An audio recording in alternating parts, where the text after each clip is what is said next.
अभी तक हमने जनरल कुछ बेसिक सीखे, यानी आगे काम में आएंगे ये। और तत्व क्या होते हैं, उनका परमाणु क्रमांक, परमाणु भार यानी atomic number, atomic mass, electron, proton, neutron कैसे रहते हैं, वे किस प्रकार से और एटम में व्यवस्थित रहते हैं, कॉन्फ़िगरेशन क्या है उनका, उनके बारे में थोड़ी सी रफली हमने जानकारी प्राप्त की, जिनका उपयोग हम आगे के पार्ट में करेंगे। और पहले पार्ट में अगर अपन सीखें तो पहले इसमें बताया गया है कि रसायन विज्ञान क्या है, रसायन विज्ञान का क्या महत्व है। तो इसको हम अपनी बुक से पढ़ सकते हैं आराम से, इसमें कोई दिक्कत नहीं है। युद्ध के क्षेत्र में, चिकित्सा के क्षेत्र में, कृषि के क्षेत्र में, हैं विभिन्न प्रकार के क्षेत्रों में और इस रसायन विज्ञान का महत्व है।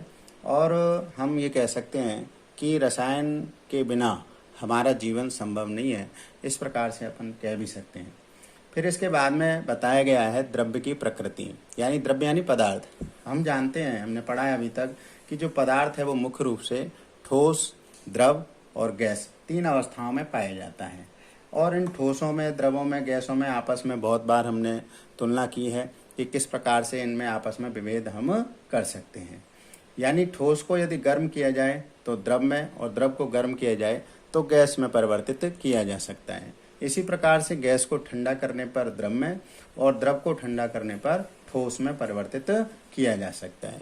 तो इस सब की बात की जानकारी हम जो हमारी बुक है उसमें आराम से छोटा छोटा पढ़ के और हम इसको ज्ञान को प्राप्त कर सकते हैं। फिर इसके बाद में बताया गया है कि किस प्रकार से पदार्थों को मापने के लिए, नापने के लिए यहाँ पर कुछ इकाइयों का प्रयोग किया गया। इसको हम फिजिक्स में भी पढ़ेंगे कि जो मूल मात्रक हैं उनको हम किस प्रकार से बता सकते हैं।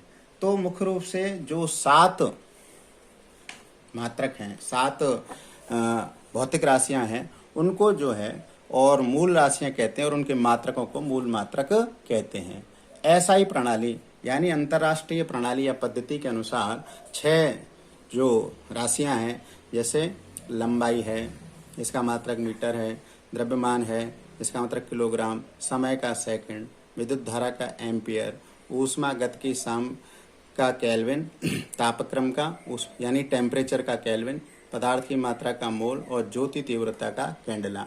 ये कुछ ऐसे मात्रक हैं जिनको हम फिजिक्स में भी पढ़ेंगे और एसआई प्रणाली या अंतर्राष्ट्रीय प्रणाली में इनके मात्रकों को, इनको अपन कहते हैं मूल राशियां और मात्रकों को कहते हैं मूल मात्रक। ठीक है। अब इसी प्रकार से कुछ और संकेत भी होते हैं इसमें जो हमारी किताब में दे रखे हैं कि किस प्रकार से यहाँ से स्टार्ट करें अपन। जैसे डेसी हम जानते हैं, जैसे किलोमीटर होता है, मिलीमीटर होता है, सेंटीमीटर होता है, तो उनको किस प्रकार से व्यक्त किया जाता है। तो डेसी का मतलब हो गया 10⁻⁻1। कहीं पर डेसी शब्द हटाना है तो -1 यानी 1/10 का मल्टीप्लाई कर देंगे अपन, डी से रिप्रेजेंट करते हैं। सेंटी है तो 1/100 यानी 10⁻⁻2। मिली है तो -3, माइक्रो है तो -6, नैनो है तो -9, पिको है तो -12। तो इस प्रकार से ये हम इनको ध्यान में कर सकते हैं। मुख्य रूप से यदि हम बात करें तो हम जो है 1 नैनो, जैसे अपन कहें 1 नैनोमीटर, तो इसको अपन क्या लिख सकते हैं 10⁻⁻9 मीटर। इसी प्रकार से 1 पिकोमीटर तो 10⁻⁻12 मीटर। एक और याद करो आप, 1 एंगस्ट्रम, इसको अपन किससे रिप्रेजेंट करते हैं, ए पर डिग्री लगा देते हैं, 10⁻⁻10 मीटर। ठीक है। और मीटर को सेंटीमीटर बनाना है तो 100 का मल्टीप्लाई कर दो। ठीक है। तो इस प्रकार से हम ये इनको ध्यान में कर सकते हैं। कुछ इसमें दे रखे हैं तो उनको अपन याद भी कर सकते हैं, ध्यान में कर सकते हैं। इसी प्रकार से हमने पढ़ा है 1 लीटर, हम ये सब जानते हैं। 1 लीटर में क्या होता है, 1000 मिलीलीटर। अब मिलीलीटर को हम क्या कह सकते हैं, सेंटीमीटर क्यूब भी कह सकते हैं। घन सेंटीमीटर कहें या सेंटीमीटर क्यूब कहें, एक ही बात है, दोनों का एक ही मतलब है। ठीक है। सेंटीमीटर क्यूब या घन सेंटीमीटर, 1000 ml बराबर 1 लीटर। और ये जो 1000 सेंटीमीटर क्यूब है, यानी कि 1 जो लीटर है, इसको हम 1 डेकामीटर भी डेसीमीटर क्यूब भी इसको अपन कह सकते हैं। तो इस प्रकार से हम ये जो वॉल्यूम के रूप में इसका जो कन्वर्जन है वो हम कर सकते हैं। और एक होता है घनत्व, ठीक है। अब घनत्व क्या होता है? घनत्व बराबर होता है द्रव्यमान बटे आयतन, द्रव्यमान बटे आयतन, ठीक है ना। द्रव्यमान में और आयतन का भाग दे दें तो अपने को घनत्व प्राप्त हो जाएगा। अब द्रव्यमान का जो मात्रक है वो क्या हो जाएगा? किलोग्राम। और जो आयतन का मात्रक है वो क्या हो जाएगा? Metre cube. लेकिन अगर मान लीजिए, ये तो हो गया हमारा ऐसा ही प्रणाली में, लेकिन अगर मान लीजिए किलोग्राम की जगह अपन ग्राम ले लें तो इसको अपन क्या लिख सकते हैं? ग्राम प्रति घन सेंटीमीटर, या ग्राम सेंटीमीटर -3 पावर। तो इस प्रकार से हम जो घनत्व है उसको भी अपन कन्वर्ट कर सकते हैं या इसको माप सकते हैं इस प्रकार से।